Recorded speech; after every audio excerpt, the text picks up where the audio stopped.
여기에 대한축구협회가 신청한 특정감사 재심의가 기각됐습니다. 이에 따른 감사 후폭풍이 시작될 것으로 보입니다. 문화체육관광부는 2025년 1월 2일 대한축구협회가 신청한 특정감사 재심의에 대해 기각을 결정해 통지했다라고 밝혔습니다. 앞서 문체부는 27건의 위반 및 부당사항들에 대해 축구협회에 징계, 시정, 주의제도 개선 등을 요구했으며 합리적인 개선 방안을 마련하도록 통보했습니다. 축구협회는 이에 대해 재심의를 신청했고 문체부는 감사심의위원회를 개최해 7개 안건에 대한 심의 후 최종적으로 모두 기각했습니다. 재심의가 받아들여지지 않으며 축구협회는 한 개월 내 징계에 대한 징계 의결 뒤 결과를 통보해야 하며 제도 개선이나 시정 조치에 대해서는 2개월 내에 문체부에 알려야 하는 상황입니다. 문체부는 최종 감사 결과 발표 당시 감독 선임 과정, 징계 축구인 기습 사면 및 철회, 천안축구종합센터 건립보조금 허위 신청 등에 대한 책임으로 자격정지 이상 중징계를 요구했습니다. 더불어 문체부는 김정배 부회장, 이임생 기술총괄이사 등에게는 홍명보 현 국가대표팀 감독 선임 과정에 책임을 물어 자격정지 이상의 중징계를 요구했습니다. 이어 홍명보 감독에 대해서는 전력강화위원회를 통한 재선임을 통보, 계약 유지 혹은 해지 여부 등에 대해서는 협회의 자율에 맡겼습니다. 문체부 관계자는 이번 축구협회의 재심의 신청 기각에 대해 해당 내용을 다시 살펴본 결과 문제가 없다고 판단했다. 중징계 정몽규 회장, 김정배 부회장, 이임생 이사의 자격정지 이상의 징계와 관련해서 축구협회가 한 달 내로 통보해야 한다. 이후 문체부는 이행 여부를 들여다볼 것이다. 이행 감사 또한 이뤄진다라고 전했습니다. 축구협회의 감사 후 폭풍이 이어질 것이라고 알렸는데요. 문체부 관계자는 축구협회의 대한민국 천안축구종합센터 건립 관련 차입금, 실행과 보조금 집행과 관련해 국고보조금 부정수급이 있었다. 보조금 환수 절차를 밟을 예정이다. 보조금 56억 원 전체가 환수 대상인지 여부 또한 따져 물을 예정이라고 말했습니다. 이어 보조금 환수 절차와 함께 이에 따른 제재 과징금이 내려질 것이다. 과징금은 환수금의 5배이다라며 국가사업에도 배제될 가능성이 있다. 한 해 축구협회에 370억 원의 지원금이 나간다. 횟수가 늘어난다면 축구협회 예산에도 영향이 클 것이라고 덧붙였습니다. 또한 국회 국정감사에서 제기된 HDC 현대산업개발 직원의 부적정한 축구협회 파견 의혹 등에 대한 감사는 여전히 진행 중입니다. 문체부는 해당 감사 또한 곧 공개할 예정이라고 밝혔습니다. 이로 인해 축구계에서는 걱정이 이만저만이 아닌데요. 최악의 상황을 걱정하고 있습니다. 최악의 상황이라 함은 보조금 환수 절차와 함께 이에 따른 제재 과징금이 내려질 것이기 때문입니다. 과징금은 환수금의 5배이기 때문입니다. 이에 더해 축구협회에 지급되던 370억 원의 연간 지원금도 배제될 가능성이 높아지고 있습니다. 이 같은 조치는 재정적으로 궁핍한 축구협회 입장에서는 자칫 파산, 부도의 위기로 내몰릴 수 있다고 판단됩니다. 천안축구센터의 공사는 당연히 큰 차질이 예상되고 직원들의 급여 지급도 원만하지 않을까 걱정이 됩니다. 지난 2014년 브라질 월드컵의 대참사 이후 홍명보 감독이 곤혹을 치렀었는데요. 홍명보 감독의 땅 구입 논란이 확산되며 파장을 일으켰었습니다. 한 매체는 홍명보 감독은 월드컵을 앞두고 수도권으로 수차례 땅을 보러 다닌 사실이 확인됐다고 보도했었습니다.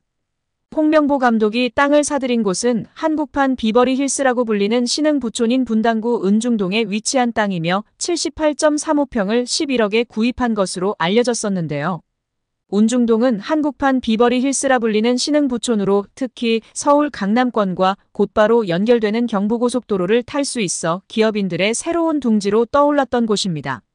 이 지역에는 현재 배우 신하균, 권상우, 김보성, 방송인 김영철 등이 거주하고 있으며 한 부동산 관계자는 이미숙, 신혜라, 최민수 등도 집을 알아보러 왔었다고 밝혔었습니다. 운중동 인근 복수의 부동산 중개업소 등에 따르면 홍명보 감독은 이곳의 토지를 사기 위해 4월 초부터 가족들과 함께 수차례 현장을 찾았었다고 알려졌었습니다. 홍 감독은 대표팀 엔트리 발표 약 3주 전인 지난 4월 18일 토지 대금의 11억 원 가운데 10%인 1억 1천만 원으로 계약했고 대표팀 소집과 훈련이 동시에 진행되던 지난 5월 15일에 최종 계약을 한 것으로 전해졌었습니다. 축구계 한 인사는 대개 감독이 큰 대회를 앞두고는 개인적인 부분에 신경 쓸 겨를이 없다. 홍 감독이 토지를 매입했다는 게 사실이라면 적절하지 못한 처신으로 논란이 될 것 같다고 말한 것으로 알려졌었습니다. 한국 축구에서 학명으로 가장 두드러진 인물이 바로 지금 이 시끄러운 와중에 축구 대표팀 감독을 맡은 홍명보 감독입니다. 박종환 감독이 대표팀을 이끌던 1995년 한국팀은 코리아컵 준결승전에서 예선에서 쉽게 승리했던 잠비아에 패했습니다. 그런데 이 경기 전날 박 감독의 억압적이고 비인격적 훈련에 불만을 품고 있던 홍명보, 황선홍 등 주전 선수들이 경기 전날 술집에서 대취할 정도로 술을 마신 사실이 언론에 보도가 돼 난리가 났습니다. 그래서 홍명보 선수 등은 징계 위기에 처했는데 이들은 그 제보자로 박 감독을 꼽았고 언젠가 안 갚음하리라 맹세했다고 합니다. 다음해 아시안컵 8강 대 이란전에서 한국은 6대2로 참패하였습니다. 유례를 찾기 힘든 처참한 패배입니다. 특히 전반에 2대1로 앞서고 있었는데 휴식 시간 라커룸에서 무슨 일이 있었는지 후반에만 연속으로 5골을 먹은 것입니다. 당사자들은 부인하지만 이 사건은 축구계뿐 아니라 축구팬들도 의혹을 거두지 않고 있습니다. 박 감독은 결국 감독에서 물러났고 당시를 회상하며 자살까지도 생각했을 만큼 개인적으로도 충격이 컸다고 했습니다.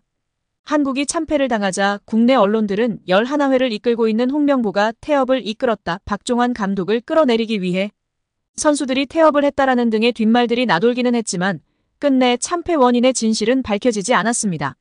당시 한 언론은 홍명보 선수가 과학적이고 체계적으로 지도하는 감독을 원한다며 스파르타식 훈련을 고집하는 박종환 감독에게 노골적인 반기를 들었지만 누구보다도 체계적으로 지도했던 아나톨리 비쇼베츠 전 감독에게도 노골적인 불만을 터뜨렸다고 전했습니다. 조중현 당시 KBS 해설위원조차 홍명보가 선수로서의 본분을 망각한 것 같다. 옛날에는 감독의 그림자도 밟지 않았는데 어쩌다 이 지경이 됐는지 모르겠다고 개탄했다고 합니다. 하석주 전 전남 감독은 최근 언론 매체 오센과의 인터뷰에서 11회는 그냥 봉사단체다. 내가 회장을 맡고 있다. 라고 밝힐 뿐 특별한 이야기는 하지 않았었습니다. 선수들을 완전히 장악한 감독은 아마 거스 히딩크 감독이 유일할 것입니다. 부임 후 선수들을 지켜본 후 그는 자신의 스타일과 맞지 않는다며 이동국 선수를 대표팀에서 탈락시켰습니다. 이동국 선수는 당시 대표팀 부동의 스트라이커였습니다. 난리가 났지만 히딩크 감독은 꿈쩍 않았습니다. 이동국 선수가 한 방에 날아가는 것을 보고 당시 건방이 하늘을 찌르던 대표팀 선수들은 정신을 번쩍 차렸습니다. 긴 머리 휘날리던 테리우스 안정환 선수는 머리를 자르고 뽀글이 파마를 하고 트레이닝 센터에 나타났습니다. 이는 히딩크 감독이 레알 마드리드 등 명문 유럽 프로팀의 감독이었고 직전 월드컵에서 한국팀을 5대0이라는 처참한 스코어로 지식여버린 네덜란드 팀의 감독이었기에 가능한 일이었습니다. 그런데 지금 월클 반열에 오른 손흥민과 차기 월클 이강인, 바이에른 민헨의 김민재 등이 즐비한 한국 대표팀입니다. 고작 K리그 선수발로 우승 몇 번 한 감독이 자기가 최고라고 자부하고 있는 상황 속에서 과연 어떨까요? 제대로 된 절차도 밟지 않은 낙하산 감독인 주제에 선수들이 너무나 불쌍할 따름입니다.